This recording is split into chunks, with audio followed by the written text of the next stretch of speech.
Thank you very much, Mahlengi, our spokesperson, and colleagues and comrades from different spheres of governance in our country.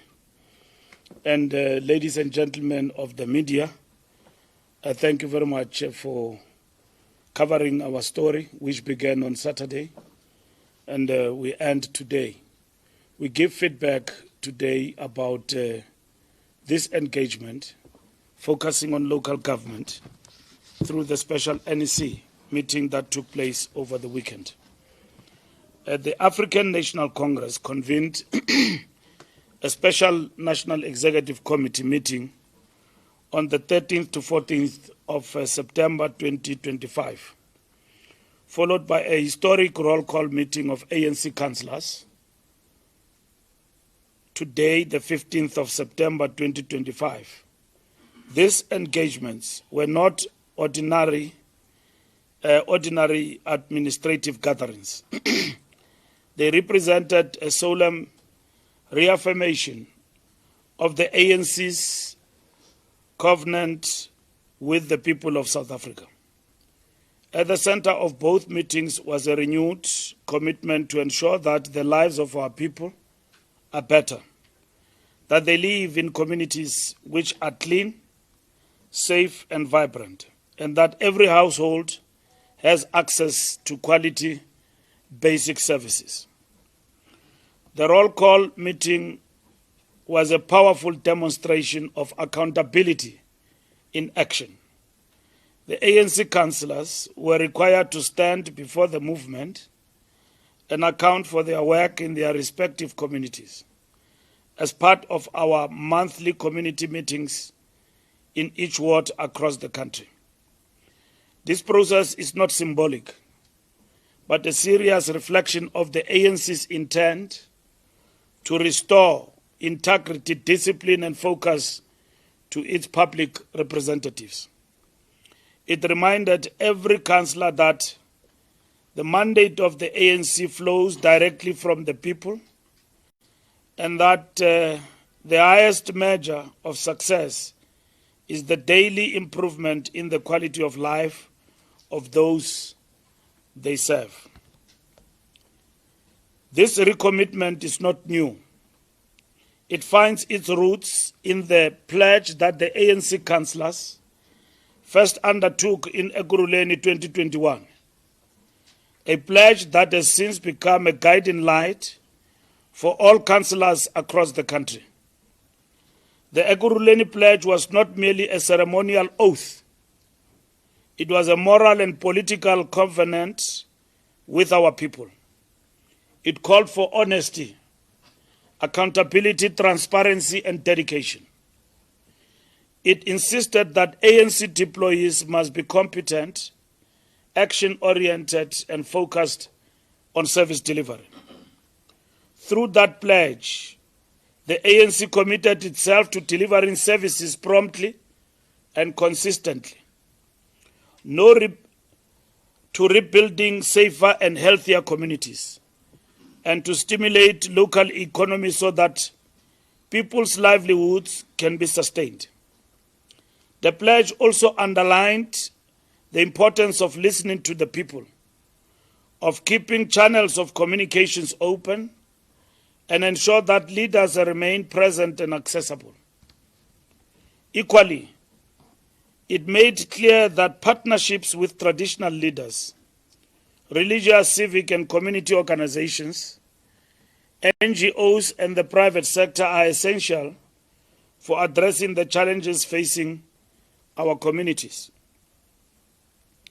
Above all, the pledge confirmed the ANC's uncompromising stance against corruption, nepotism, and all forms of malfeasance, and its resolve to ensure that resources are used only for their rightful purpose to serve the people. To this end, there has been heightened investigations against all forms of corruption, as evidenced by the President's signing of SIU proclamations, a record higher than any other time in our history. The Ekurhuleni Pledge continues to serve as a directive and moral compass for ANC councillors. It is now expanded into a comprehensive plan of action which was adopted by the National Executive Committee. It was shaped by the NEC and aligned with the urgent need for accelerated service delivery. The ANC has acknowledged some failures and progress that has been made through government and ANC-led interventions. The number of stable municipalities has increased. Targeted measures to address municipal debt with Eskom and water boards have yielded results in restoring financial viability in certain areas. Presidential working groups in eThekwini and Johannesburg have provided valuable governance support. The rollout of the district development model has brought more integrated planning and service delivery closer to communities. Important strides have been made in electrification, in extending access to clean water, in sanitation projects, and in the issuing of housing title deeds. The establishment of service delivery monitoring mechanisms, including war rooms, has created structures through which communities can hold leaders accountable and through which problems can be escalated and resolved. These achievements provide a foundation upon which the ANC can now build. Recognizing both the achievements and the challenges that remain, the National Executive Committee adopted an accelerated service delivery action plan, referred to as the war plan. This plan is designed to deliver visible improvements within 3, 6, and 12 months, with the clear intention of restoring confidence in local government. It places service delivery, community engagement, and infrastructure development at the heart of the ANC's renewal agenda. The plan is anchored on 5 interconnected pillars. The first pillar is the fulfillment of core service delivery commitments, including the provision of clean water, proper sanitation, regular refuse removal, reliable electricity supply, improved road maintenance, housing delivery, and the issuing of title deeds. The second pillar focuses on building effective and sustainable infrastructure through increased investments in maintenance, expansion of water and energy storage capacity, prevention of vandalism, and the development of critical technical skills. The third pillar is about creating capable and stable local government institutions. This requires strengthening governance, stabilizing administrations, modernizing billing and debt recovery systems, attracting skilled professionals, and dealing decisively with corruption. The fourth pillar emphasizes the need to reconnect with people and restore trust. This involves citizen-facing war rooms, public hotlines, community campaigns, door-to-door visits, and regular public meetings. It is complemented by initiatives such as the ANC Day of Community Service and closer collaboration with community-based formations and traditional leaders. The fifth pillar addresses inclusive local economic development, job creation, and industrialization. It calls for increased support for township and village enterprises, SMMEs, and informal traders, alongside a focus on job creation for young people and women. The roll call meeting concluded with clear, detailed and uncompromising marching orders for all ANC councillors. Every councillor was instructed that service delivery is not an abstract policy, but the daily lived reality of communities, and therefore must be the first and foremost priority. Councillors are expected to spend less time in offices and more time among the people. They are directed to hold regular ward-based public meetings and to account directly to communities for their actions and decisions. They must be accessible, responsive, and constantly visible in the areas they represent. The NEC directed councillors to ensure that by the end of the next 100 days, visible progress must be registered in core service delivery areas. Potholes must be repaired. Refuse must be collected on schedule. Water leaks must be fixed without delay. And street lights must be functional. Where housing projects have stalled, councillors must engage with communities and government departments to remove blockages and ensure progress. No ward should be left without clear signs that the war plan is being implemented.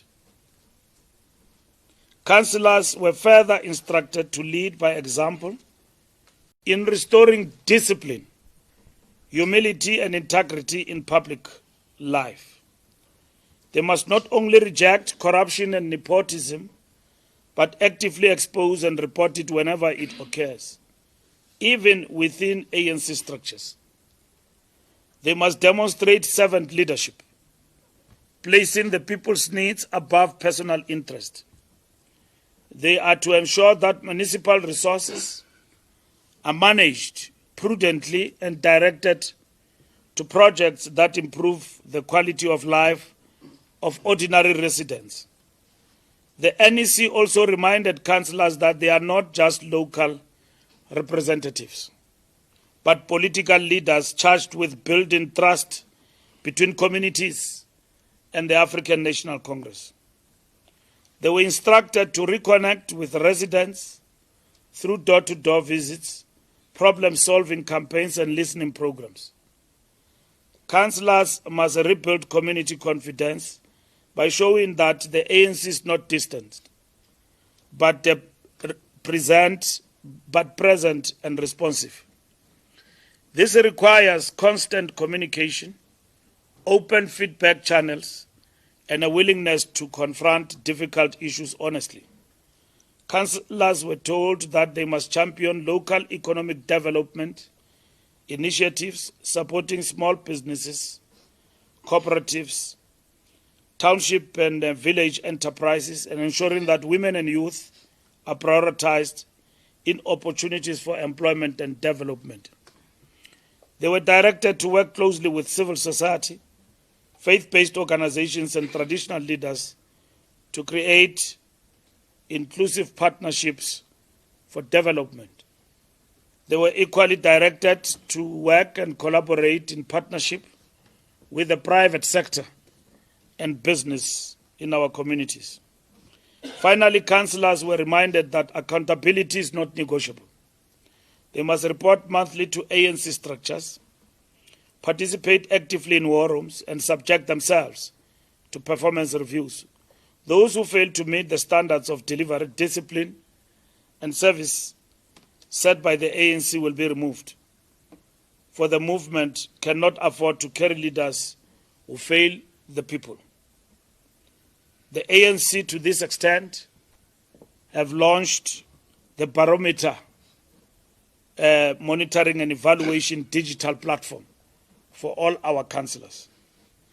The ANC calls upon all South Africans, including labour, business, faith-based institutions, community organizations and traditional authorities to join hands in this collective effort. The challenges before us are great, but together they can be overcome. The plan is not simply a party document, it is a national call to action. It is about building municipalities that are accountable. The ANC, through this pledge, showed the way. The NEC has now expanded this into a national program of renewal and service. Through unity, discipline, accountability, and collective effort, the ANC believes we can overcome the difficulties that confront us and deliver on the promise of a better life for all. Thank you.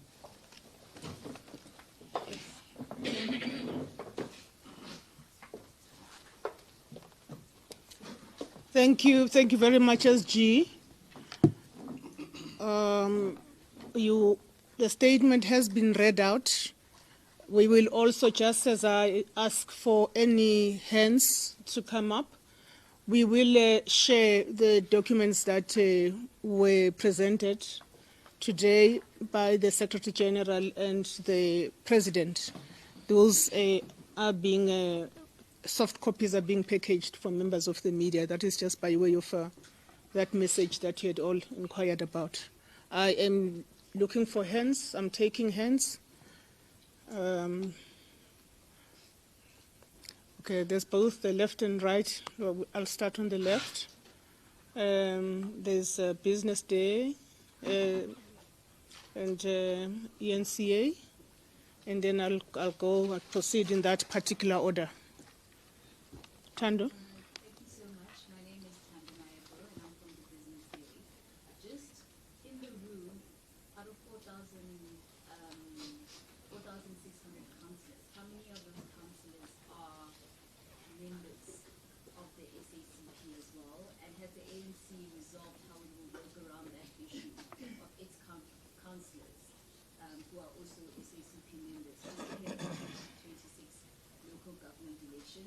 And then does the ANC also have an idea of what impact that the SACP will have on the 2026 local government elections? As in, how much voter share is the ANC, will the ANC lose as the SACP has pulled out basically of the alliance? All right, thank you. We've got those two questions. Muldo? Thank you. Here from ANC. I have a couple of questions, but I will be very quick. Some of the issues that you raised in this meeting, this publicly, the issue of potholes, street lights, they seem to be basic issues. It doesn't sound like global warming matters. Why do you think, and I would believe that it was for the first time you spoke about those matters, not only at the National Executive Committee level, why do you think they continue to persist?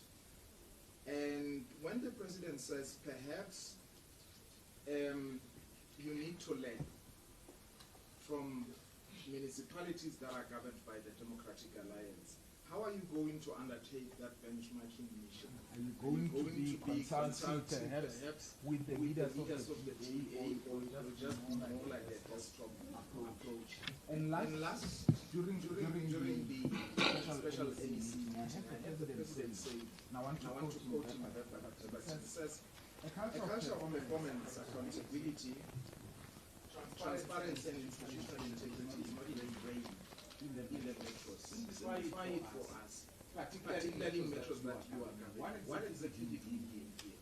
That some of the leaders that you are covering in metros where you are not, I'm just thinking them out because they are the basis of those councils. Last two questions. I think now the President is saying going to employ people who have qualifications, not going on loyal to the party. That's perhaps the new position going to say, memory serves, but I think the metros had to have proposed matching qualifications. That's going to apply because the crossing to council. Lastly, have you, as the ANC, perhaps done a study, internal study that perhaps has given you and a review of how you are likely to perform in the upcoming municipal elections. Thanks. Thank you very much, ESCA. I will proceed, come down here and proceed all the way to newsroom, Africa, but I will start here and then we go in that order. SG, this is not the first service delivery intervention plan from the ANC. We've had many from the past. My question is, how is this different from the ones that we've had, and what work is it going to be done? The press spoke a lot about accountability there. Are we going to be seeing councillors that mayors that are not being performing being removed? And for on the water side, there's a lot of diagnoses that are being made around the water city and what needs to be done. There's also been intervention plans. Can you just give us an update, particularly around Gauteng and water and KZN? And thank you. Thank you very much. SABC. Thank you so much. It's Natasha Puri here from SABC News. I just have a couple of questions. I think first and foremost to Dr. Josienzo Ramakgopa. I think you've seen how people have reacted to the news of the higher electricity tariffs being on the card. Perhaps as your ministry, is there anything you're going to do to probably mitigate the issue? People are already complaining that there's a high cost of living. They can't afford higher electricity tariffs. And then just on Mirafong, it's a pity that Mr. Lusufi and Nozugo Best are not in the room. But the issue of the sinkholes in Mirafong is quite a critical issue. Earlier on this year, we went to go visit Relebogile High School, which is one of the worst performing schools in Gauteng because of that issue. And now it turns out that people have sinkholes in their backyards. I'm not aware if you are aware of an interview Mr. Lusufi had with the SABC about a week ago, where he had said that he had asked for the intervention of National Cocta, Mr. Masemola, in the area to actually declare the area as a national disaster, but National Cocta has refused. Perhaps if you can just weigh in on that issue. Have you also spoken to Mr. Lusufi and Ms. Best? And then on the local government barometer, Mr. Mbalula, there's a similar mechanism that Gauteng Cocta is actually, used. I just want to know, in terms of the barometer, so what happens? Will members of the public communities rate their mayors or the municipalities, the worst performing, the best performing?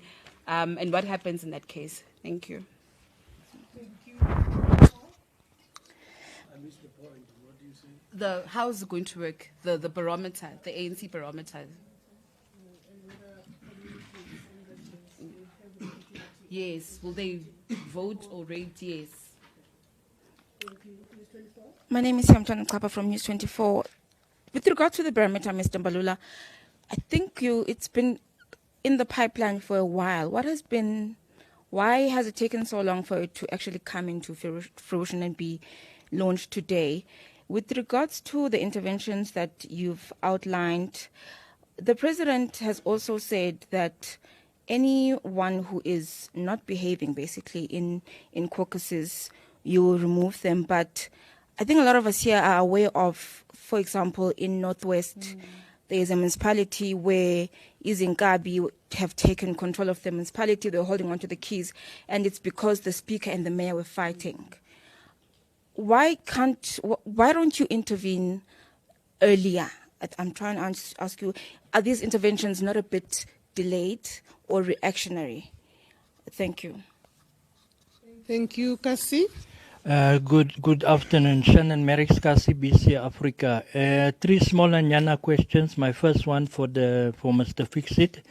You know, there's a song by Brenda Fassie, My Black President. And you know what I've seen this weekend is in that song is what Brenda Fassie envisaged, where leaders in the ANC, because that song was done for the ANC, take responsibility, take the country into confidence and do what we were doing this weekend. But what took you so long to actually do what that song of Brenda Fassie say, My Black President, the hope she had in the ANC delivering some of these things. The second question, Brenda Fassie has another song, and this is for a female on the panel. She has another song, she called it Too Late for Mama, where a female died, you know, going to look for water, where a female died with a child on her back. So I'm asking on the panel, the female, to deal with the issues where women struggle to get water, where women struggle to give birth to children in hospitals without medicine, the plight of women, how are you going to deal with that? Last but not least, we have industrial parks in Soweto, you have Orlando Industrial Park, Pennyville, you have Dobsonville, you have so many. But those parks don't have electricity. Those parks are struggling with reliable electricity and so on, and they can create jobs. So what is the minister going to do in terms of electricity to make sure those parks can create jobs and have reliable electricity? My last song I'll leave for later. Thank you. Thank you. Inside. Thanks, Somromo. SG, as the councillors, they've been addressed today. So, to the masses, what will you say to them, those that they're saying, ANC has been talking, they are tired of listening to the ANC talking, they want action. Minister of Water, abantu banxaniwe. So, how are you going to assist the municipalities, the councillors, dealing with the issue of water in terms of some of the infrastructure is aging, and the other thing, intervene, they are busy dealing with the infrastructure, they are affecting people that they must not have a proper running water, and they want to, others, they want to just put their water tankers to make business. How can you please talk to that? That is put Mabon.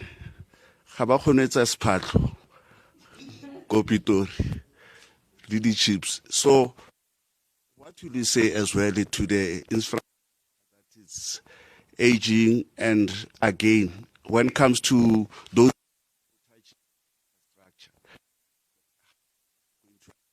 municipalities deal with that? Because now lately we've been seeing that they are burning tires on the roads, the rocks and all that. It's been happening in part of the corners of the country. Veskap, how are you going to engage, as the president did here, that he was giving the credit to the opposition? So I think it is something that you have, that you can able to talk to your colleagues to assist them to be par with the, are you going to do that and assist your colleagues? Thank you very much. Thank you. Newsroom Africa. Thank you very much. Conita Hancha from Newsroom Africa. On a very technical question, if you could just detail the report back. You say there's 3, 6 months, 12 months report back. What does it look like? Is it going to be a unit at Lutuli House that deals with it? Where is there an email address that councillors themselves have to send stuff to? If you could just tell us what mechanism has been set up in place, because there was in 2021 there was an indication that councillors will be held to account regularly, but that obviously hasn't happened. So what actually does the mechanism look like? The second question that I have is, what happens to the existing reports of the Auditor General that implicate real people that are here today, right? So, for example, they talked about the Northwest, which the President was in. There's a failure by the Cooperative Governance MEC there of actually intervening in those municipalities, Itsibotla, whatever, you can name them. So where does who decides where does accountability start, and who is the person that actually sort of uses the guillotine? Is it the SG? Is it the President? Who is the person that does it? And how does that look like? Thank you very much. Thank you very much, colleagues. I suppose I am going to stretch this. We're mindful of the fact that comrades are noting, especially matters that are specific to your area of deployment, other than the ones that will be tackled by the Secretary General. So I'm going to take a chance and take 3 more other hands. I think those are the last ones in this very long segment. I've got Gauhelo, I've got my brother over there, and I'm trying to look for any other person. That's all. Yeah, that's all. Please continue. Having reclaimed the metros of Johannesburg, Tshwane, Kuruleni, just how much is the ANC looking at that as part of its inspiration in this turnaround effort? When you talk to your councillors to say, have you achieved enough ever since reclaiming those to say you can show people to say this is what we want you to do in turning around your own municipalities elsewhere in the country? And regarding this vow to take on the water mafia, I think we know there's mafias across industries. What is it that ANC deployees are being instructed to do particularly, because this has been happening for a long time? I just read here that people were appearing in court for stealing cables here in Johannesburg, but there'll be another story the following week. Surely the normal processes don't seem to be working. It requires something extraordinary. So what is the ANC going to be doing about this? Thank you. Last but not least. Good afternoon. My name is Kamawalo Michara from IOL. I've attended the special meeting, the NEC meeting this weekend, and the word was just about corruption and discipline within the members. And then it's not the first time you, as the ANC, have set up meetings to deal with corruption. Even today, it was just about corruption and all that. But then some of your members are involved in corruption and all that. Like, I want to add to what Kanita said. What is the ANC going to do about this? Because it's not the first time you have complained about the issues of corruption, and the SG has also emphasized that people who are involved in corruption, he will deal with them. But then there seems there's nothing that is leading to that. So I want to find out what the ANC is doing about this. Thank you. Thank you very much. Corporate SG, would you prefer that I start with all these other questions that have to do with water, though security, energy security, the role of COGTA in supporting municipalities, for example, in the case of sinkholes, Comrade Dixon. There was a question addressed to Western Cape. I will leave that to you, Comrade Ditini. Then there were matters that had to do with water that pertains municipalities as well. So somewhere between Comrade Bonzo and Comrade Pemi, comrades can take a decision, and then I will continue to manage it in that way. Comrade SG, I don't know whether we should ask one of the Gauteng metropolitan mayors to reflect on some of the elements of what is emerging in our municipalities and the kinds of turnaround that were highlighted by the president, including what's happening in eThekwini, Ekurhuleni, as well as Johannesburg, because a number of questions also are landing on that. But again, in no particular order, I'll just start this way. I'll come to you, Mafawu. Let me start with Comrade Dixon on matters have to do with COGTA and other matters in the plan. That you may wish to speak to, that have to do with the work of the team that has been working on these documents. No, thank you very much, Comrade Mahlengi, for this opportunity to make a few comments in responding to the questions posed by members of the media. I think, firstly, with regard to the matter of Merafung, that COGTA is not cooperating with the provincial government in Gauteng to attend to that situation. I take it that it's a very important, information brought to our attention at this point in time.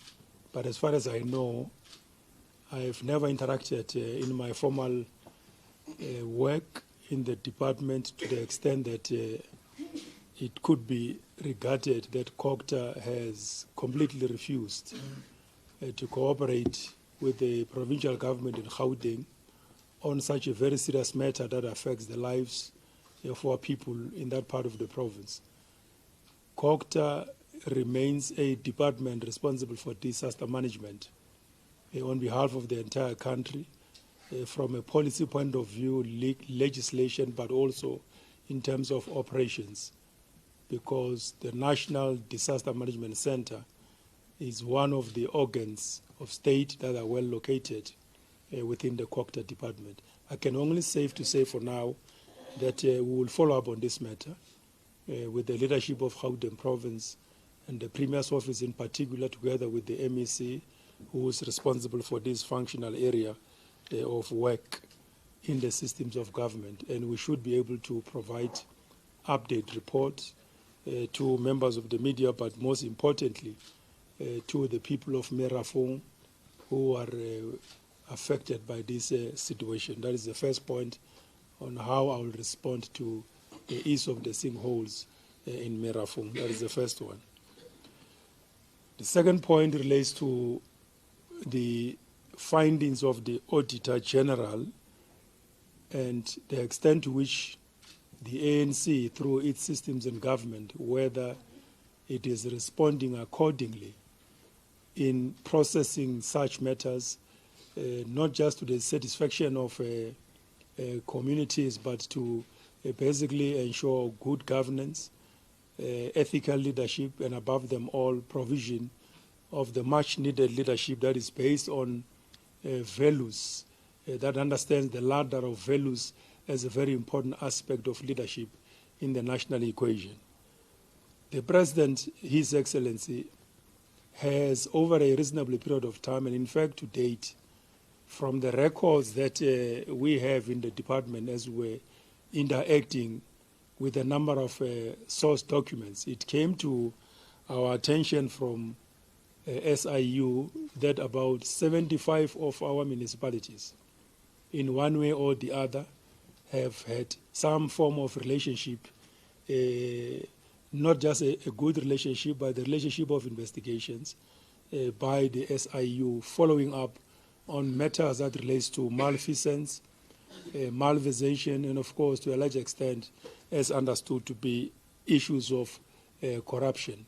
Some reports have been concluded, some are still underway, and therefore that administrative decision by His Excellency is a clear demonstration of the resolve by the ANC to deal with matters of corruption to the extent that we should be able to hold and ensure consequence management.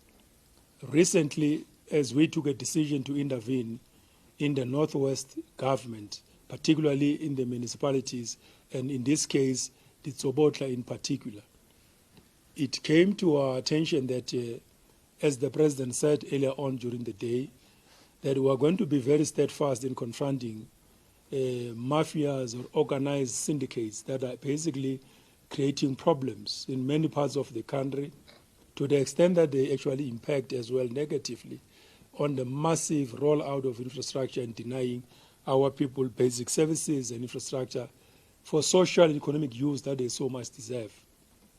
The Tsobotla is going to be a classical example of how we're going to be rolling out a very serious confrontational approach in dealing with these matters.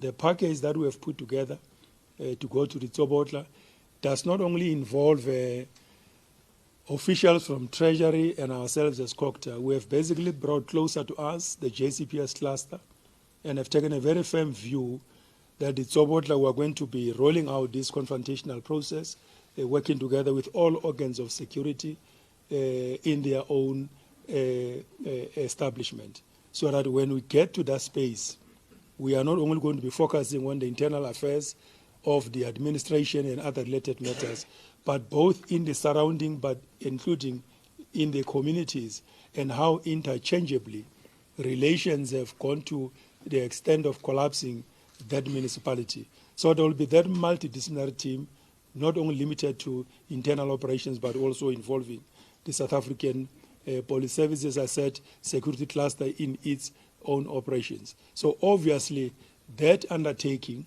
it's going to be something extraordinary, and we're going to be rolling out something like that to many other parts of the country. With regard to Ramutseri, the president was in Northwest on Friday, and a very clear report was presented in that meeting, firstly from a security point of view by the South African Police Services. The Deputy Minister was there, who gave an account of the work that they were able to do in getting that situation under control. So to the extent of how securities are going to be dealing with these matters, as I have said, we have classified quite a number of municipalities in the country, and of course at an appropriate time when that program will be launched, which will be constituted by, as I said, those multi-sectoral teams, precisely because of the findings that we have been able to come across them as we do work from one province to the other. Those matters are going to be receiving our attention. Ramutsere is just one of those that will be added on the list over and above Dietsobotla and most probably other places that will be coming. And understandably, the Secretary General will probably receive a report on the work that has been done on some of these matters that interchangeably they affect both governance and as well as the leadership, the political health of the ANC as it regards to its governing capacity in some of those places. How some of our deployees would have not been able to do what was expected of them by the organization, and how best do we therefore, going forward, as we stabilize the systems in government through what I've said, politically and organizationally, those other matters equally receive the attention of the organization going forward.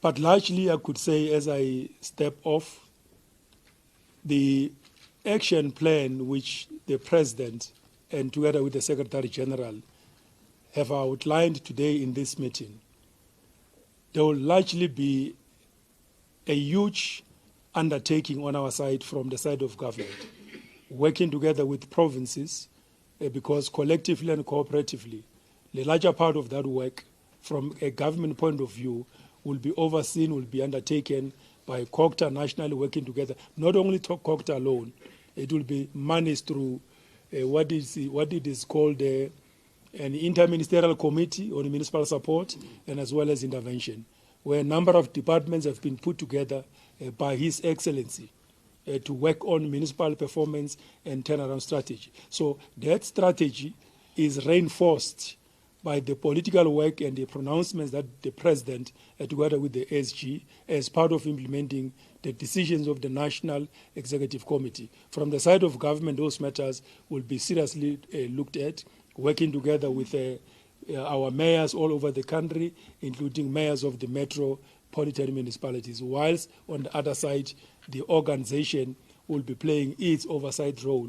And of course, myself, together with my chair here, Comrade Stella, I think should make some additional comments. But most importantly, collectively, as part of the systems of the NEC, will be undertaking that work politically to reinforce the work that government will be doing to undertake those administrative processes.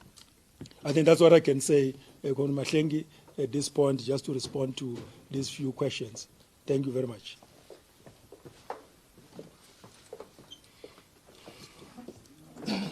Thank you very much, Comrade Stella. I'm going to ask you to make a remark or two. Thank you so much, Comrade Mahlengi. Just to respond to a few things, like why has the ANC taken this long to respond to some of the challenges? I don't think that's entirely true, because we have seen interventions in some municipalities wherein the ANC acting against its own employees to say we do recognize that there are challenges, therefore we are restructuring the caucuses. And that's part of the political intervention, as much as there's work that is being driven at a government level on the interventions that are being brought.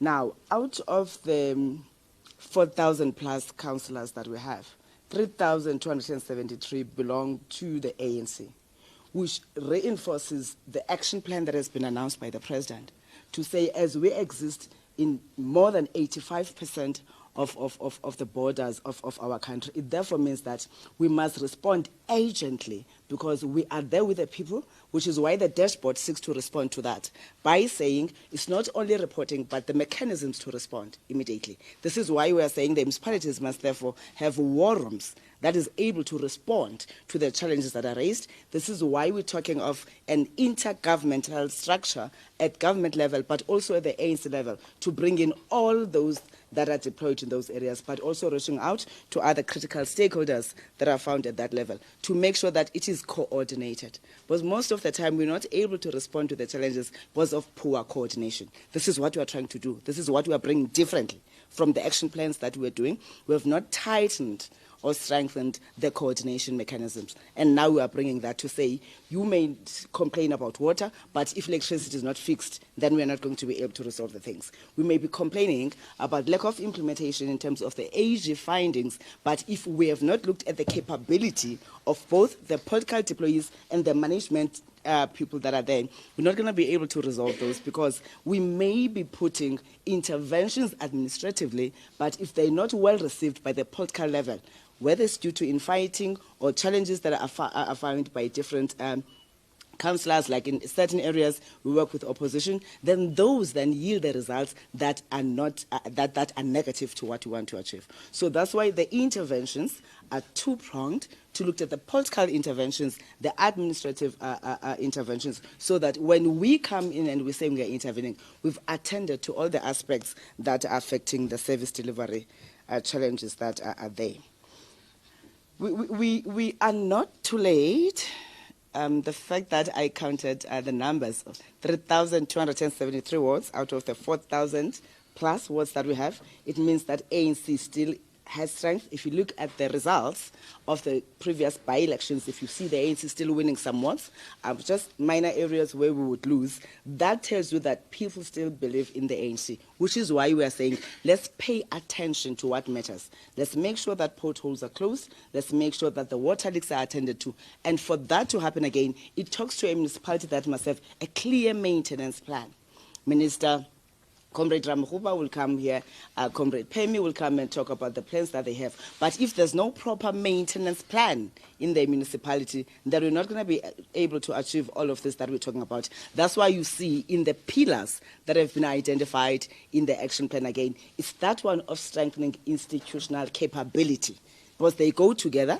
The other municipalities are very poor to a point that they're not able to get highly qualified engineers because of the pay grade that they have. Then now it poses a challenge. That's a structural challenge. That's not just something that they suppose they don't want to, but people prefer to go to advanced areas that can pay better. That is why we're saying now the coordination means that we must bring all instruments under the service delivery war room that we have to say, how do we complement the existing challenges that we have in terms of strengthening the capacity of the municipalities so as to respond to the action plan that we are talking about.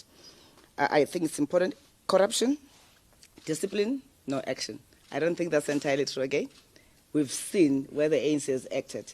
But again, if I just to expand on what is corruption viewed in municipalities, of course, when there is no clear plan on how to deal with the audit findings, like if you have high figures of monies that are spent in terms of the the unauthorized expenditure, unauthorized and wasteful expenditure. If there's no clear action plan on how to deal with those, including setting up structures to take people into disciplinary actions, then people automatically will say, Comrade Stella, you are comfortable with the corruption, because we have not seen you acting on the AGSA findings. This is why the local government interventions team, as part of the work that it is doing, is to monitor all those and then hold accountable the ANC deployees to say, where's your audit action plan? And how far have you gone? And I can tell you, the Deputy Chair will tell you here, every day, 7 a.m., we're interacting with municipalities just to track progress, to beef up the work that is being done so that the SG is able to, and the team that he works with, is able to make the interventions when necessary. But with us having laid the ground to make sure that we've attended to everything in terms of processes, because the ANC cannot shy away from all the processes that must be followed in government. Even when it comes to recalling certain people, when it comes to charging certain managers, because we don't want our deployees to go charge certain managers and the next thing they lose in court. So it's important that we put all of that processes to say, follow all the processes that are in place. Then when we act knowing very well that we're in line with the constitution of our country. I would like to pause there, Comrade Chair. Thank you. Thank you very much. I would just like to quickly request that I take Comrade Sputler, then followed by Comrade Pemi. Quick reflections on those matters that were asked by colleagues, and then I'll end off with the Western Cape. Thank you. Thank you very much, Comrade Maseng, and thanks for the questions. Maybe just to say the following, that we have accepted that we were faced with a number of burning platforms, and chief amongst those were the challenges around the deficit in relation to electricity generation, which resulted in what we refer to as load shedding. And the President announced or unveiled the Energy Action Plan, and that Energy Action Plan is yielding fruits. So you have seen that for the past 3-4 weeks, we are sustaining it to over 70% EAF. We have a different problem of over-generation. So it's a problem we're happy to have. What that has revealed is that there are downstream challenges, and the one challenge that is confronting us and it manifesting itself in the municipalities is the issue of load reduction. It's a combination of a number of issues, including but not limited to acute underinvestment by municipalities, including ESCOM in the reticulation and distribution infrastructure, issues of what you call non-technical losses, or what you and I refer to as illegal connections. So what you'll see, the action plan that the SG unveiled today, it called for an accelerated resolution of load reduction. I'm happy to say that we are confident that we'll end load reduction maximum 18 months. But our view is that it could be much, much earlier, as long as we are able to find each other with communities. So a plan is in place. That plan was forged in government, but what the ANC said is that it must be accelerated.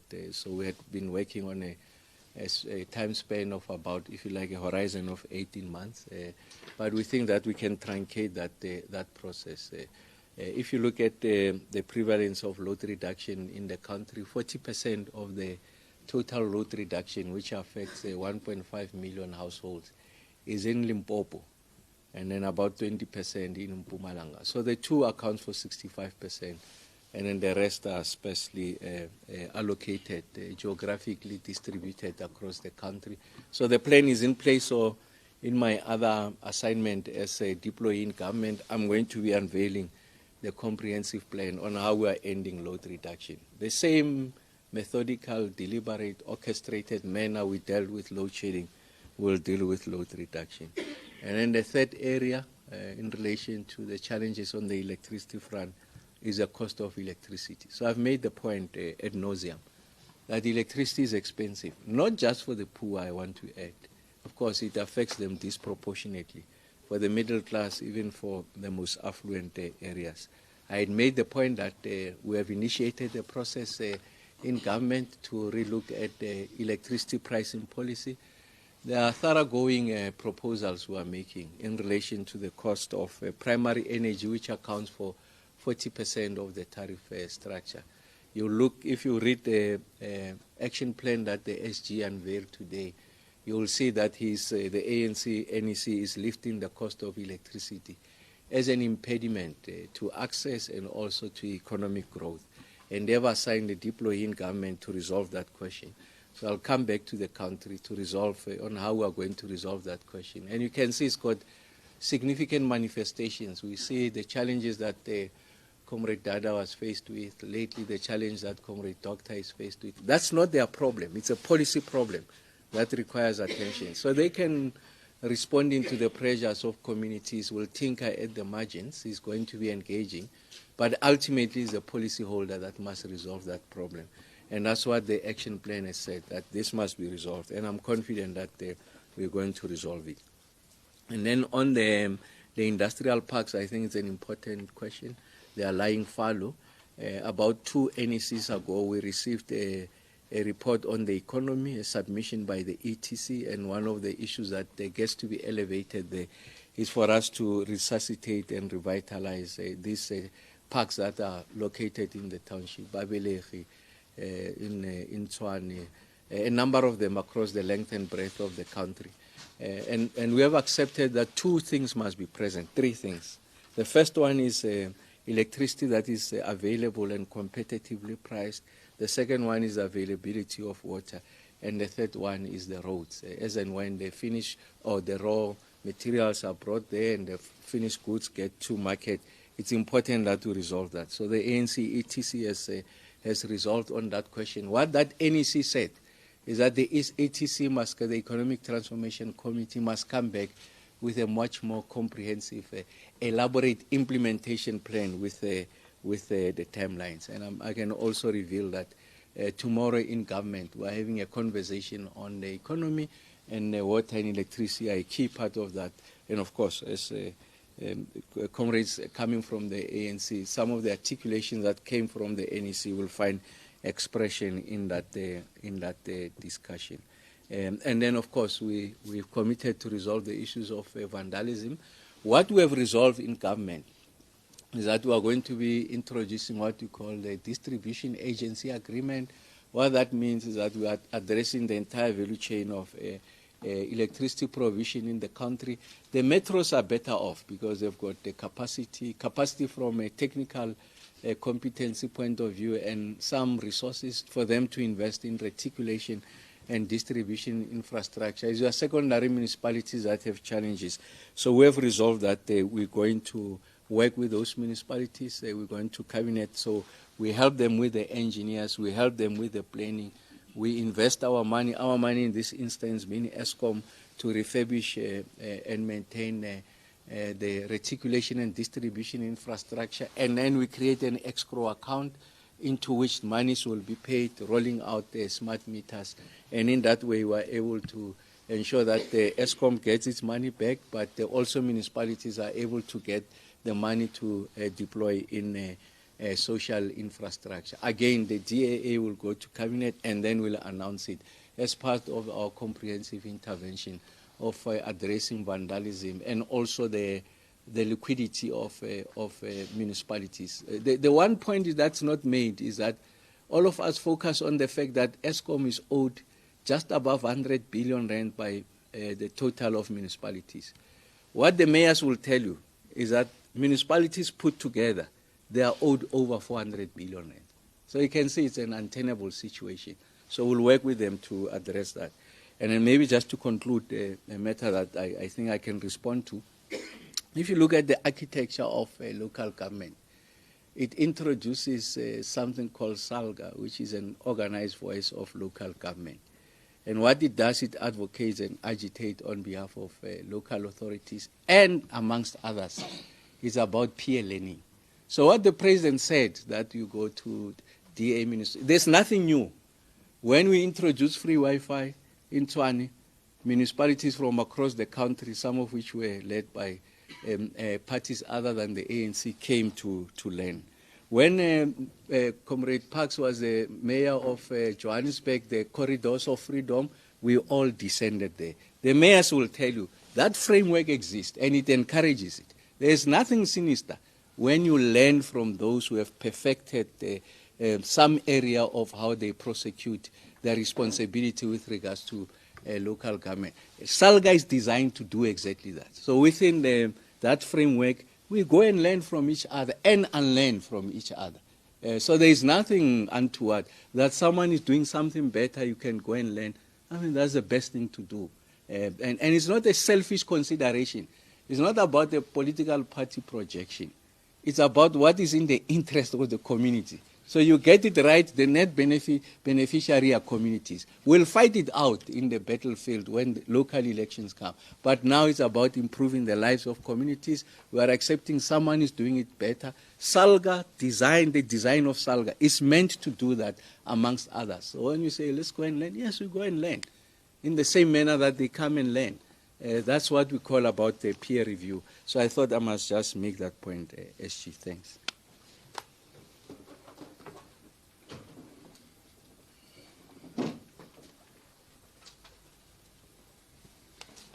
Thank you very much, Comrade Mahlengi, and greetings to media houses present here.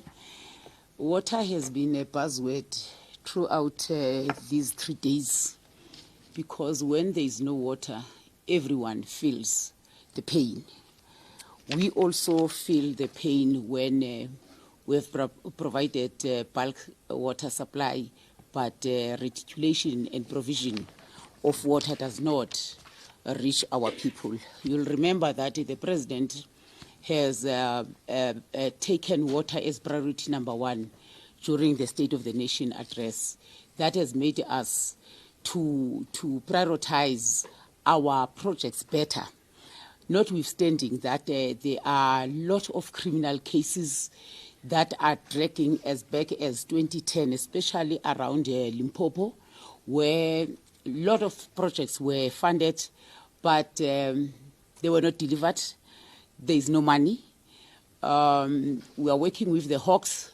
We have already recovered 23 million in terms of those companies who did not deliver on what they were expected to deliver. In KZN, the President intervened there through the Presidential Working Group, which has since worked very well. We have seen reduction in terms of the non-revenue water.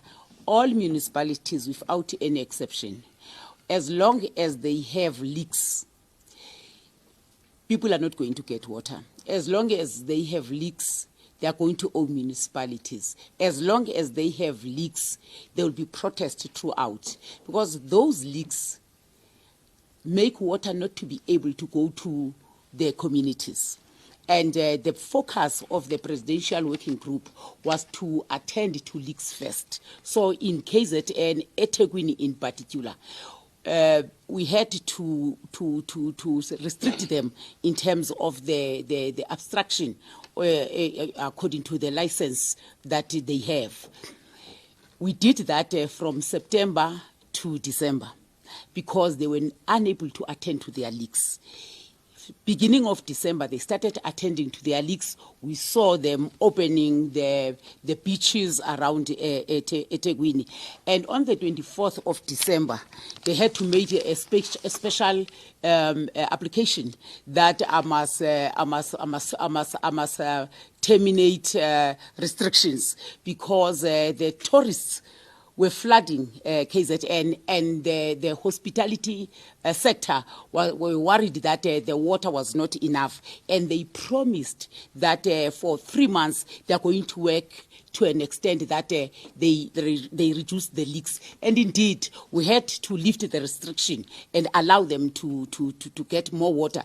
By March this year, already, they as the business sector, they work with municipality to assist municipality in terms of repairing their infrastructure.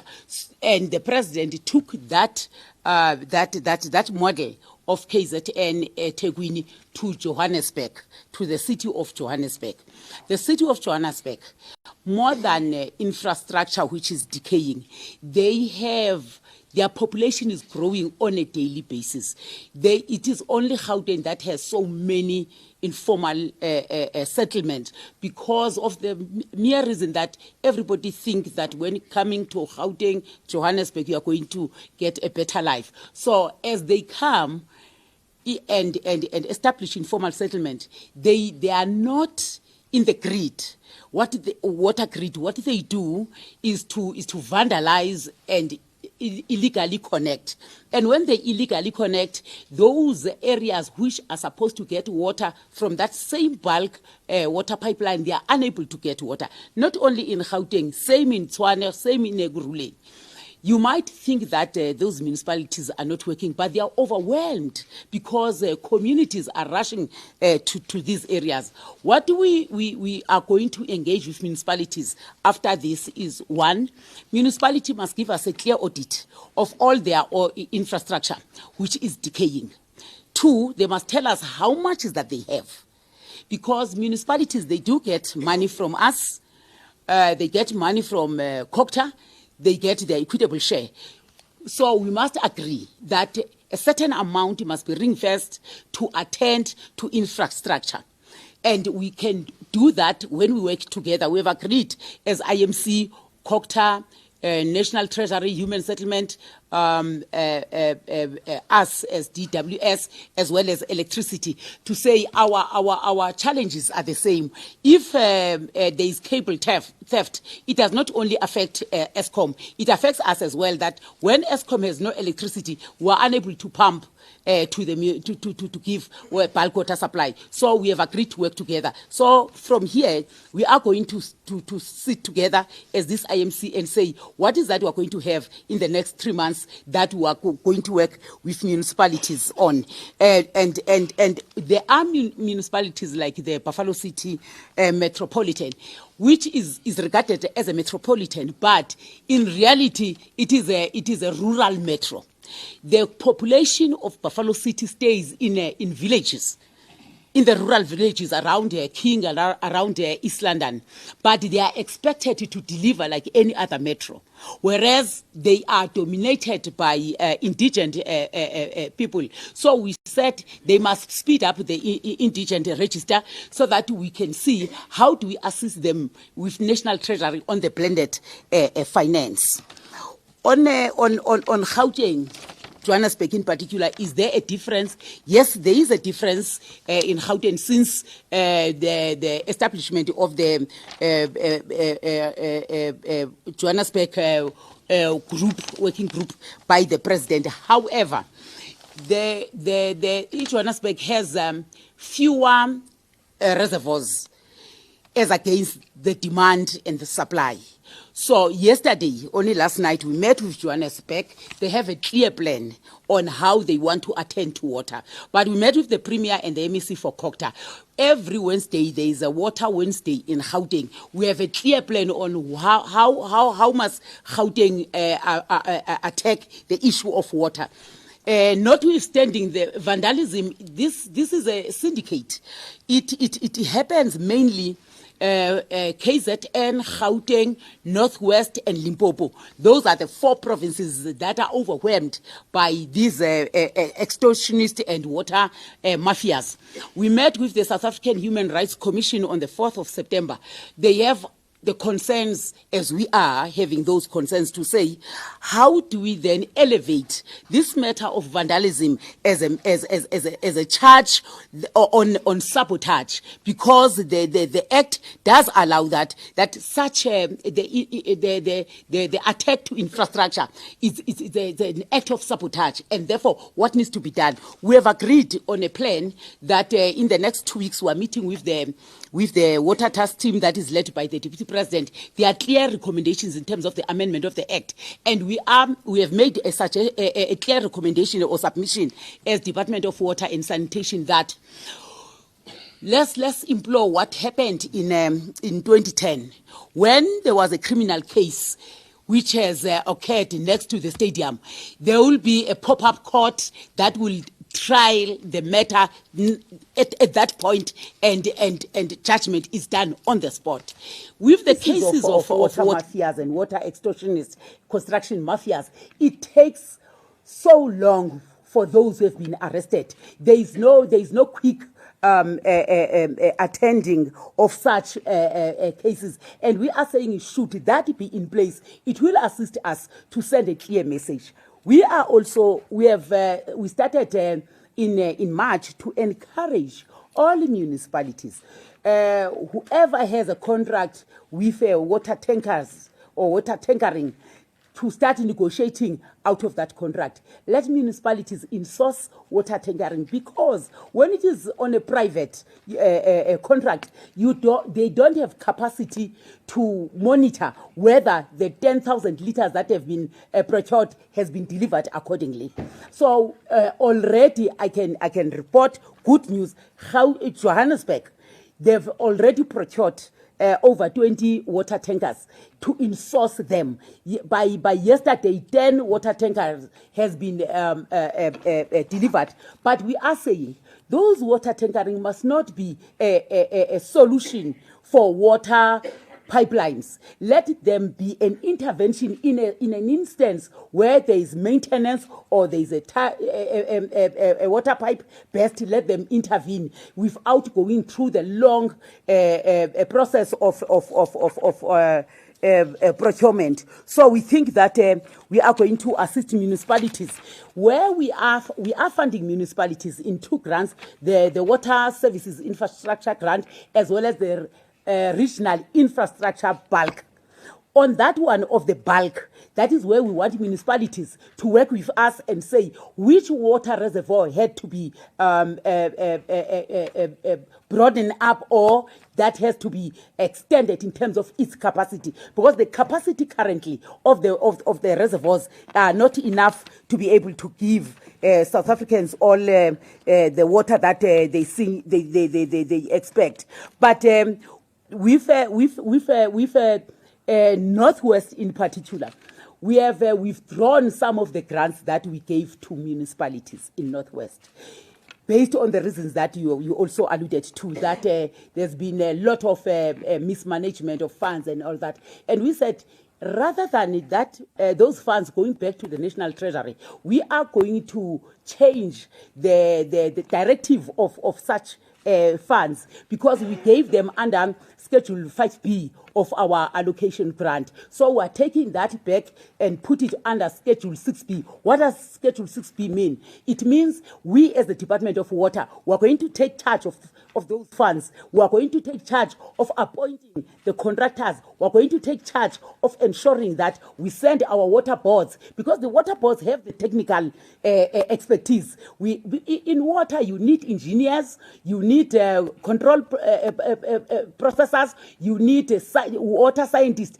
and you find wanting when you go to municipalities. So between now and the next 14 days, we are writing to municipalities to say, having had this councillor's role, what are the key challenges? Prioritize out of your key challenges and tell us how much do you have, what capacity do you need? So we'll be able to assist them by bringing capacity. Unfortunately, we don't have idling funds where we can assist them with, but we want to assist them to use their own funds, and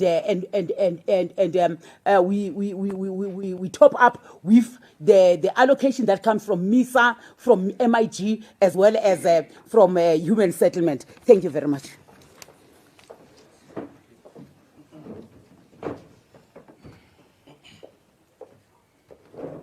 Thank you, Comrade Pemi. I will at this stage call on the SG, Western Cape. I thought Sputler sufficiently attended to that question around benchmarking and all that. And so... That cry of a mother.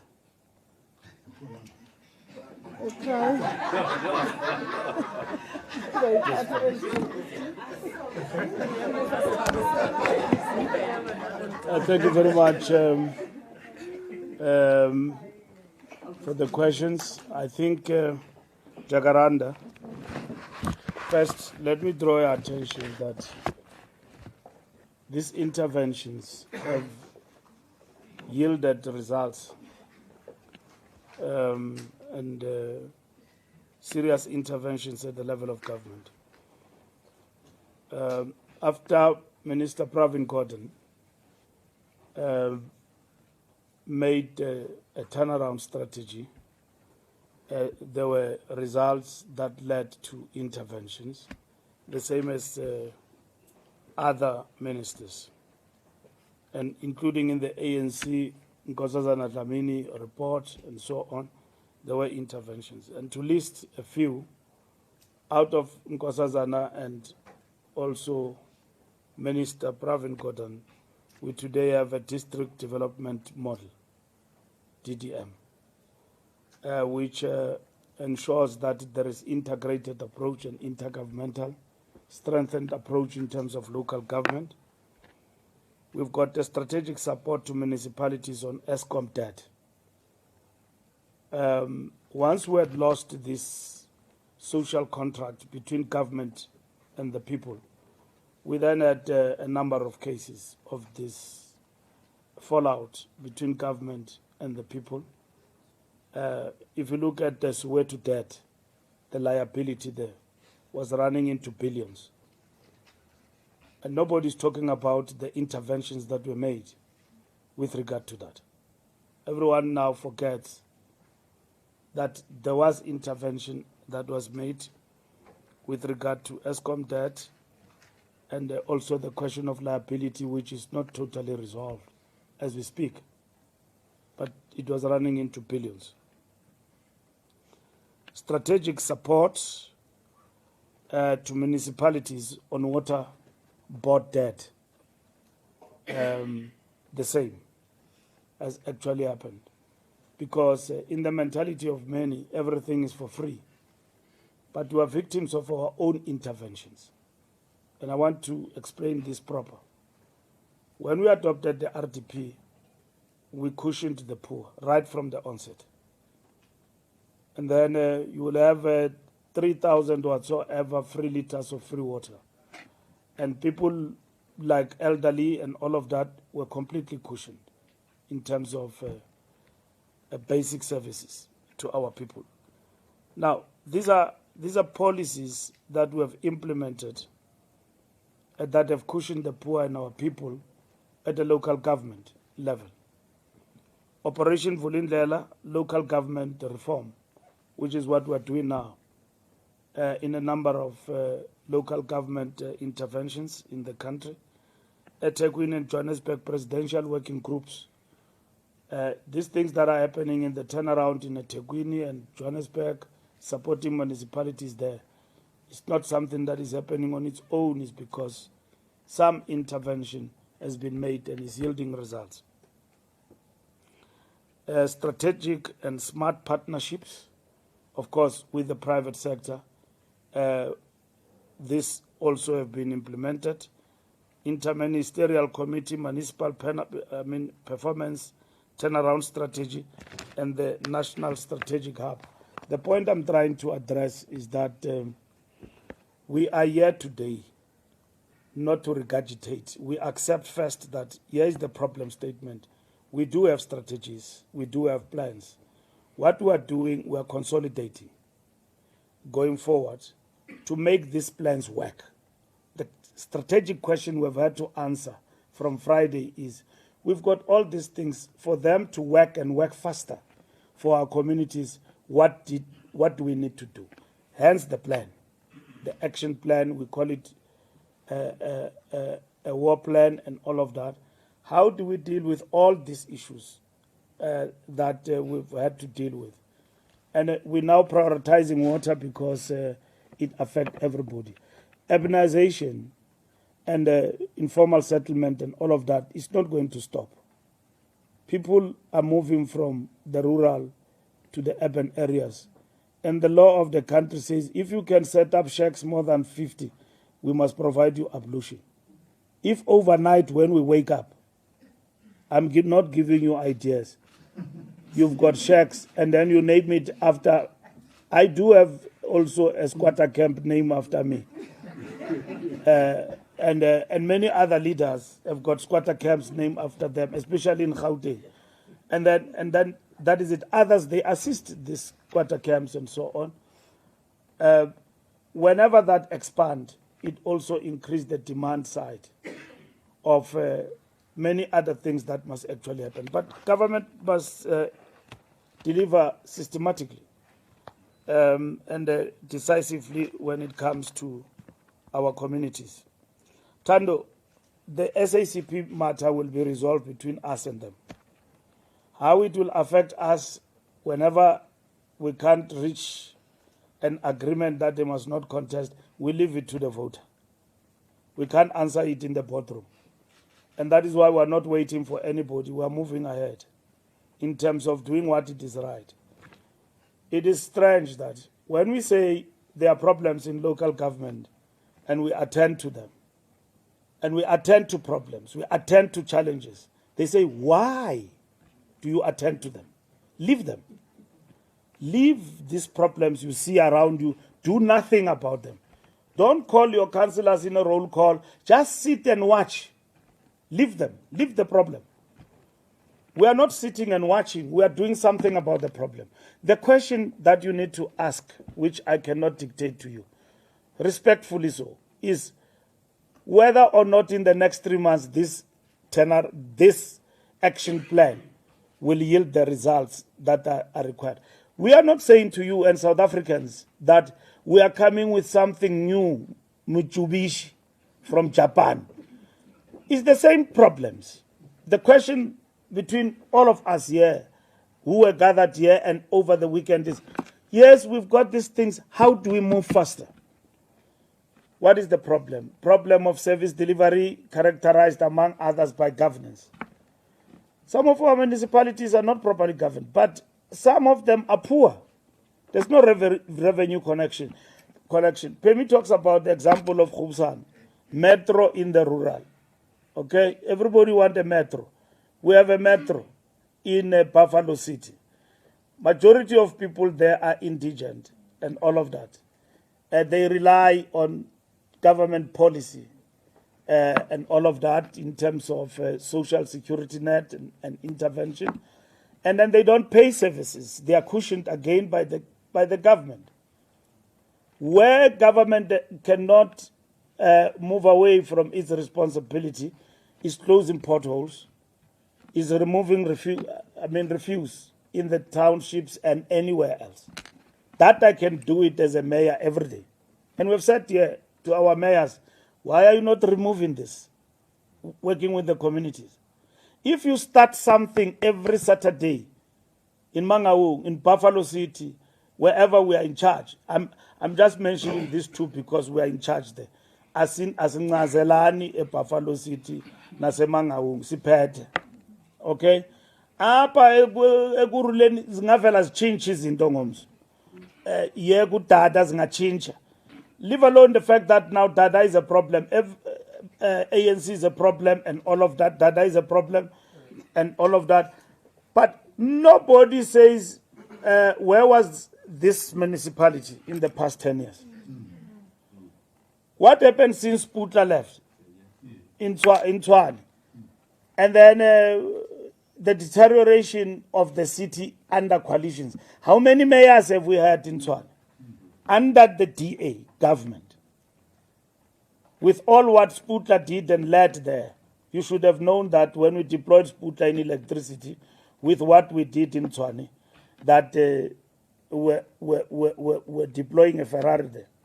That was not a TAS machine that we're deploying to push back electricity. And you shouldn't be shocked because of the track record of Sputla in Tshwane and his collective. It was good. And then we lost in the hands of the coalition. Change of mayors, election after. That brought instability. Because you can't hold one government accountable. Talk about the DA and everything, and in comparison to them and all of that, and so on. And the fact that somebody talk about benchmarking ourselves to the DA and so on. There's nothing wrong, like Sputa have said, to say there is something good. If you maintain consistency and all of that, in governance, you will wield the results. The same as when you maintain consistency in governance, we have seen in Johannesburg and in our big metros, you wield the results. Once there is instability, things change altogether. And that is what is happening. Now, you have had stability because there is governance and one party there over the years. Yet there's been interruption and all of that in Johannesburg and as well as Ekurhuleni and other places. And you will see the effect of that on governance. And you can examine that on your own.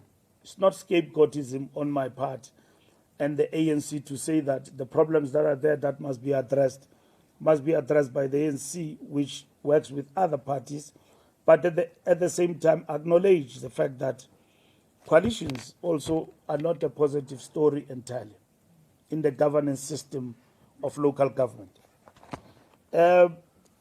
So impact of SACP withdrawal, we don't know. We can predict, we can say any other thing. For us, the SACP contesting elections is a principled issue, and ideologically that we believe it is not something that is correct, they should do. But we are going to be engaging with the SACP on that matter. And if we don't find each other going forward, that question will be answered by the people on the ground as we vote. And that's what is going to happen. Moloko, potholes, etc., and so on. And why do we talk about this now? We have not been talking about this. Probably it's the first time that we emphasize this. In our plan, we're looking at everything, including what is not just what is an outcry.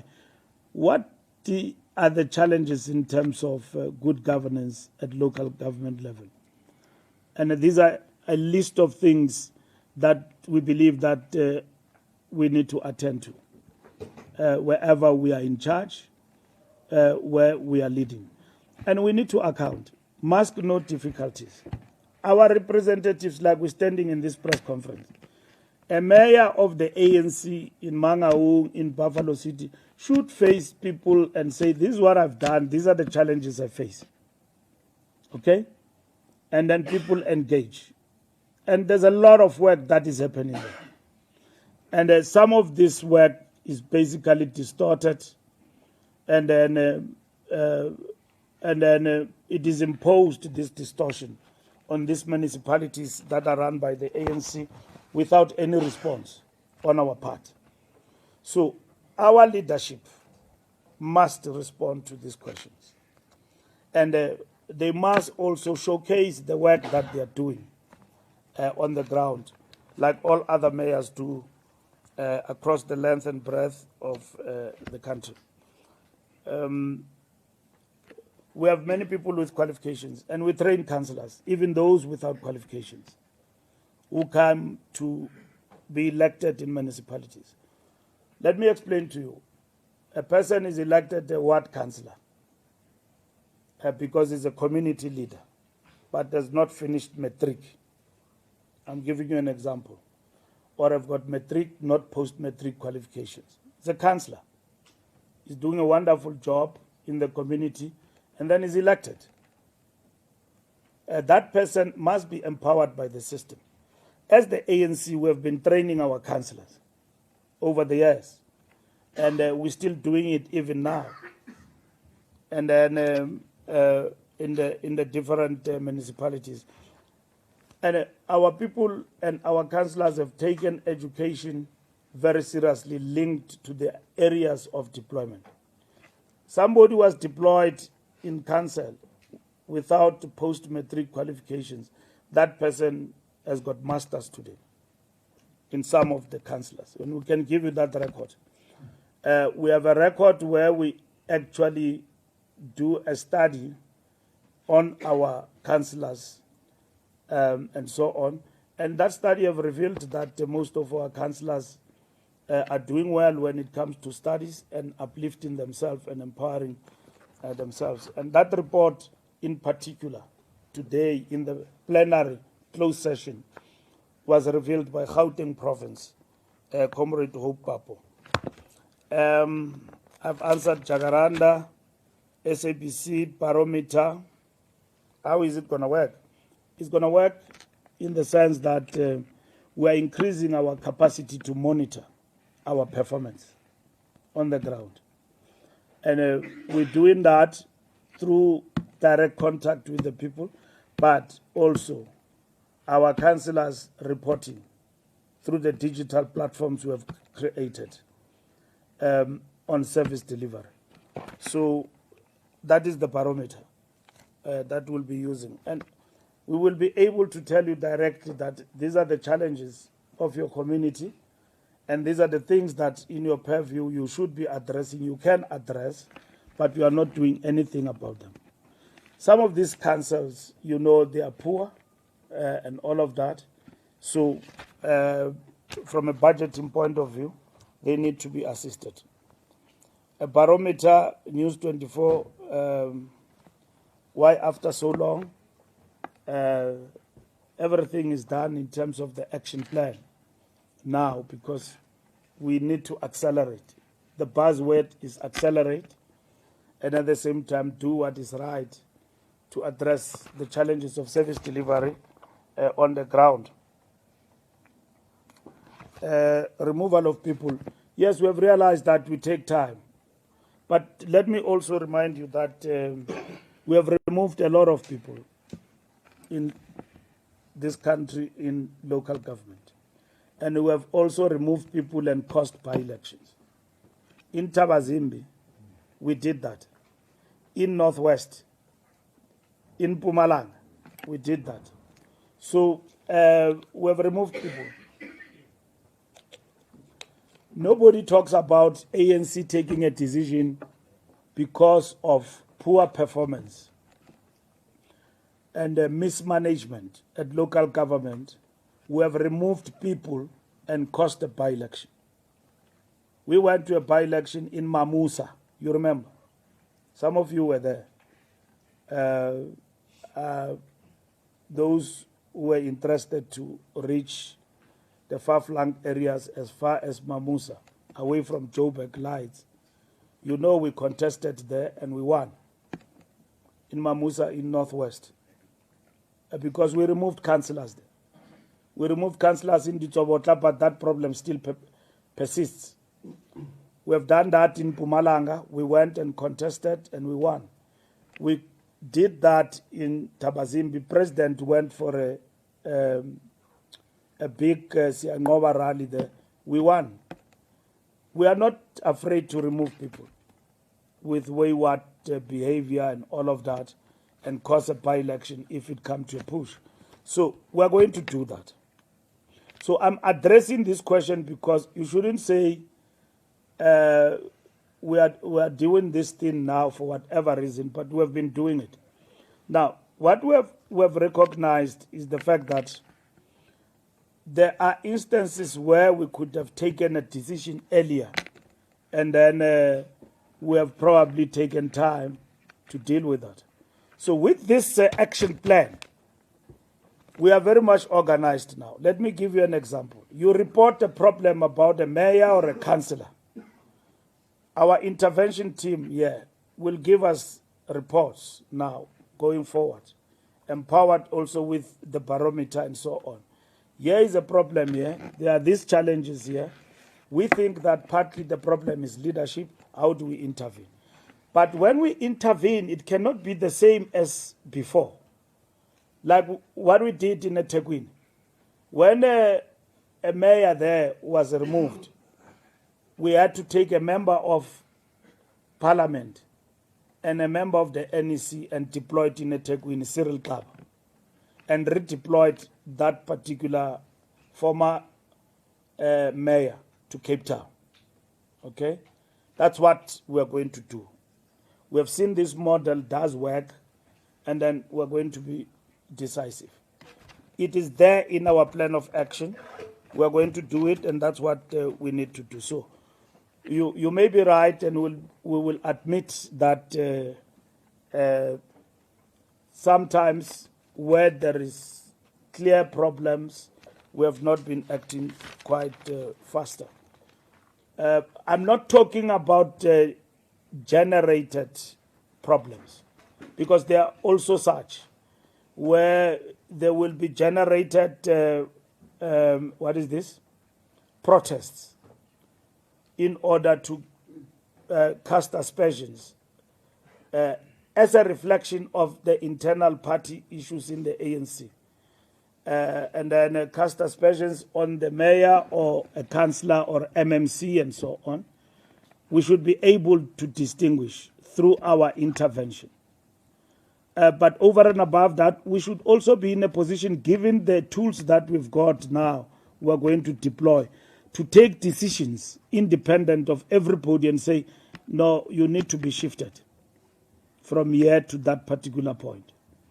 It has happened even at national level. When we redeploy people, we don't tell them. You are told at that moment that you are redeployed. And then all what you can say, thank you to the ANC for giving me a chance. That's all what you can say. But we put people in your space to continue to actually lead. So the mandate from this action plan and the NEC is very clear that we must act and be decisive where we are faced with challenges. Brenda Fassi, what took us so long? No, it's not. And I think this question of why now is linked to elections. This is not an elections program. When we said we are dealing with load shedding, even on the doorstep of elections, and Sputla made announcements, they said, no, he's lying. They are just doing this thing for elections. I've seen some people on social media who said that, no, it's that time of the elections. Pemi said and explained interventions on water, and then they said, no, it's elections. But they've forgotten now. And I think questions are no longer coming to Sputla. The lights are on. Mabone achubile. Now, the issue is no longer, we're not doing things, we're doing to serve the people. That's why the president said, this is not a party program only, it's a program for South Africa, for South Africans to be served by the ANC wherever it is in charge. Now, the lights are on beyond the elections. Beyond the elections, the lights are still on. And even water now, we have elevated water, the same we dealt with the question of electricity. So we're going to be monitoring and supporting, working with Comrade Pemi and the teams and our local government in terms of the water crisis that we have on the ground.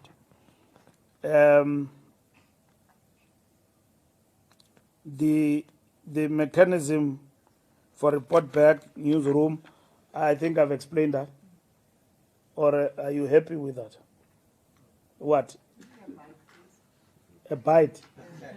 No, I can do that on the side. I can give you the bite on the side. Okay. UFM, look, mafias must be taken on by communities and government. And ANC structures must participate in that. Okay? And then law enforcement must be an integral part of it. These cartels and mafias work even within the system of the state of law enforcement. They work with the police who are corrupt, and then because they benefit out of that. Sabotaging infrastructure is corruption. I was in transport. People cut the cables because they want to create demand. Because if I've got a company that supply cables to Prasa, and all of a sudden everything is smooth, the trains are running, and the tender is over, I'm going to create demand and then cut the cable so that I can also come back and properly. And I will be doing that conniving with others in the system to get the tender. That's corruption. So it can only work by way of protecting the whistleblowers, because they are good citizens in the state who are blowing the whistle, but they are not protected. So as we deal with mafia cartels, we must also deal with legislation to protect whistleblowers. It's very important. And that must be fast-tracked, because we have asked our people to work with us in the system to do away with these mafias. They do so, they get killed. Look at Tembisa. What happened? We're dealing with exactly the example I'm talking about today, that whistleblowers, at the end of the day, they have actually been killed, and so on. Criminals are brazen. People get accused for bribing about this and that. They bribe even journalists. We all journalists, you bribe, I see bribe. And then when we see that bribe, and then they run a show on TV. No, I didn't bribe anybody. A show. On television. No. No. These people must be investigated. When you see the hawks surrounding a municipality, you must be hopeful that we are fewer much. Somebody is going to account and will be arrested, because somebody have blown the whistle from inside. So we must have our laws that protect citizens. We are going to win against these criminals and the mafias and the cartels. The developments we see in our country around commissions, may it be Mkwanazi or around it, and all of that, must encourage us to not to sweep criminality under the carpet. We must clean. And people who are good citizens have come to the fore and reported, but at the end of the day, they get killed by criminals. They are not protected. And then when you go to the police station to report, you must be careful of that. It was here. And then the poor person, once you leave the police station, you are dead. You leave your kids. We must then create a safe line. Criminals must be reported. And then so that we are safe and all of that in terms of the work we are doing. IOL, I don't know what you asked. What did you ask?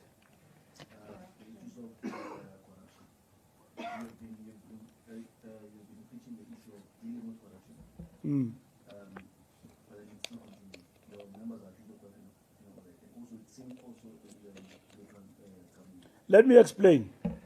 Corruption is not perpetrated by ANC members only. The system is rotten in terms of tenders. And I know it's going to be a buzzword that Mbalula says ANC members are not corrupt. ANC is not a corrupt vehicle. I'm saying that. The fact that there is an individual who gets arrested and is corrupt among the deployees of the ANC, the system must deal with that person. Even more than the Constitution of the Republic. And we're still going to be strict, because ANC members are still saying, no, this step aside is insufficient. It's insufficient because you only step aside when you are arrested. You will remember where we come from, where we said once you are arrested is presumption of innocence. South Africans said that is not enough. And then we move a step further. We said once you are arrested, you step aside. We are now on step aside. They say that is also not enough. If you are on the side of the wrongdoing and all of that, there must be some other steps that are taken. Now, there's no decision of the ANC now that reviews the step aside where we stand today. but members of the ANC are edgy and society is edgy around that particular point. The ANC will review that as we go to the General Council and beyond. When I'm saying that, we are even way ahead of the Constitution, because indeed the Constitution says you are presumed innocent until proven otherwise, right? The ANC says even before you are judged, you must step aside from your positions. Even if you don't have a position, just participating as a member of the ANC, you are arrested. You are debarred from participating in the activities of the organization. It's not just linked to a position. It's not linked. If I happen to be an ordinary member now, and that is it. And now, there are people who are corrupt in the system of public service, and they are not ANC members. And they get arrested every day. You go to institutions of the state and SOEs. There are people who are corrupt there in the tendering system and everything and so on. They do wrong things there. But everything that happens in the state today is inextricably linked to the party. If some person has stolen money in a particular department, kutiwa, this ANC. So what happens in government? In government today, in terms of corruption, is inextricably linked to us. That somebody goes, it is alleged he bribed a journalist, ANC. Simazela pitina lomdu bribe by journalist. Magabanjwe lomdu, I mean, this is what you journalists are showing us. Society is shocked. An element of brazenness and corruption in our society must be extricated once and for all by means of making examples about people who want to be made examples. That's what is important. As the party is concerned, as the ANC, we will act. We act, and we will act when it comes to acts of corruption. Why do we emphasize the point? We emphasize the point in local government because in local government, where we have not done well, you will find that when you go deeper, these are acts of corruption. And to a certain extent, it has affected our municipalities that we lead as the ANC. It is in our municipalities where people without requisite qualifications have been found. This plan of action says that heads must roll. If we go to a municipality, you have employed a person who is a doctor, but a doctor because of theology, or a doctor because he specializes in health, but you have employed that person as a doctor for engineering services. First and foremost, that is mismatch of skills. Why do you do that? Secondly, you employ a person who does not have post-matric qualifications to run a municipality. Kanjani? That thing doesn't need a conference, doesn't need anything. We are empowered by this action plan to say, province, can you ask from that mayor, why did you employ a CFO who doesn't have, don't ask Hambanai, same time. How did it come that your municipality employed a person who does not have qualifications? It doesn't need an NEC meeting. It doesn't need ANC members themselves now, as we speak from this, let them blow the whistle. That I'm sitting here with people who are unqualified in my municipality, who are going to act. In the next 3 months, I will be standing here and giving you a report that we have changed so many people through our interventions in the municipalities. That's the report I'm going to give you when it comes to governance. No more rhetoric. That's what this plan says. No rhetoric, no slogans. How come in a municipality you employ a person who doesn't have qualification to mend a strategic position and you expect that you will get out of the red? You will not get a disclaimer. Because lo mntu lo mos kumnyama ebusweni benkawu akazi lutho about books ne-arithmetic sahamba kuyo kudala, but simile la nangu umuntu uqashiwe managing the books, and then there is no problem, it's business as usual. Umeya nabantu bakhe bayaziqhubela nje kuyaqhubeka. So we are not just going to pounce on people on nothing. Service delivery, we expect our people, this is what this action plan says. Leave the offices, be on the streets with the people, don't be reactionary. Be proactive and lead from the front. That's what the marching orders are saying.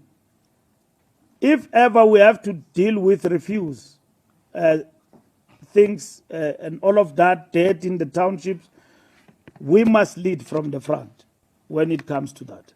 And that's what is important in terms of this. So corruption, and all of that, we need to deal with that. And the action plan in itself, it is very clear. So this action plan, in conclusion, it is measured. We will account to the ANC after every 3 months. I don't know when is the next 3 months from today. November will be here, accounting about the implementation of this plan. We'll move to the next 3 months, to the next 3 months. Huh? Yeah, December. Yeah, that's what we're going to do. Thank you very much for your time. Thank you. Thank you.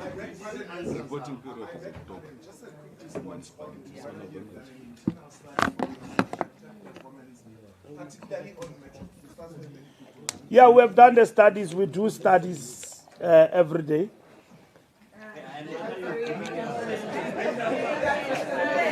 Yes. Yeah. No. Yeah, no, I'm a... Whether you gave a good account of yourself in the metros that you have reclaimed, it's a simple question, whether you are proud of what they are doing. We are proud of our performance and the work that we are doing. Don't speak on my behalf.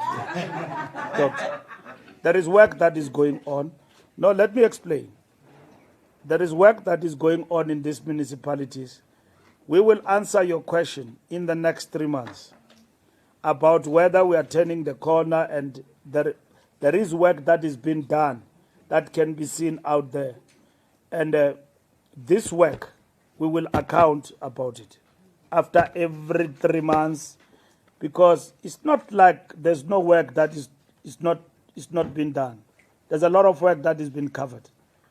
But we are overwhelmed by this thing that we are not doing anything. So we will give you an account on metro by metro, on municipality by municipality. There will be no roll call. We're going to give you in the next 3 months this performance. These councillors, when they leave here, they've got a clear instruction going down to their municipalities to put this action plan into place.